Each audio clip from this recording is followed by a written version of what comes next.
any shelter, any rescue, is that we don't really have the space.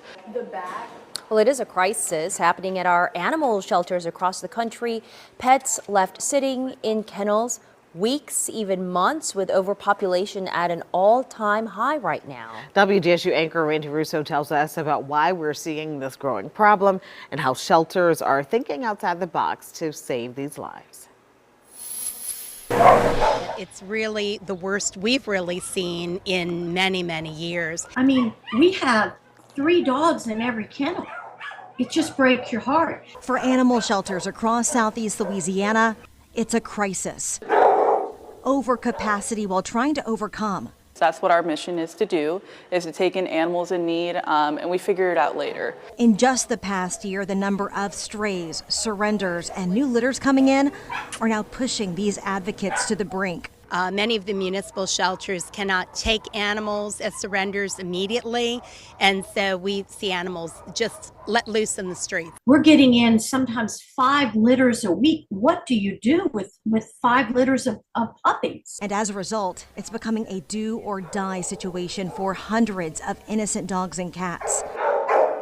Several factors are playing into this. Pet restrictions at houses, families back at work following the pandemic, to cost of care. It's so hard to find a pet-friendly rental property around here, and one that's not breed specific, right? Evictions, unemployment at this point, but also there are animals coming back from COVID, believe it or not. It's prompting many nonprofits to get creative. The LASPCA is going beyond offering low-cost services at its clinic to free pet food, even new collars or supplies to keep animals in homes. So if you need a kennel, if you need a bag of food until you can get to your next paycheck, your dog needs to eat, we have that as well. St. Tammany Animal Services has also been forking out hundreds of dollars per dog to transport them across the country, despite this also being a nationwide problem.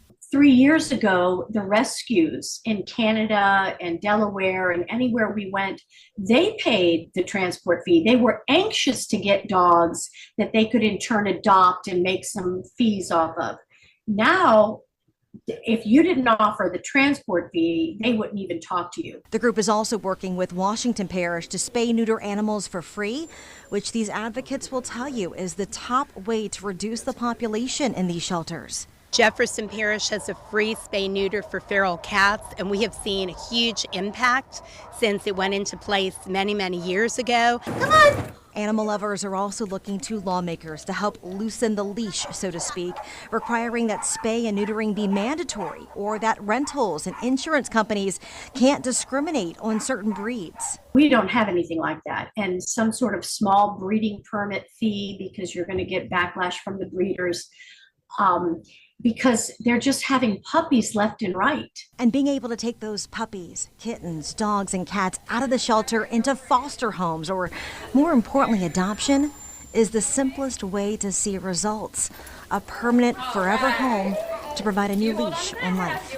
Reporting, I'm Randy Russo, WDSU News.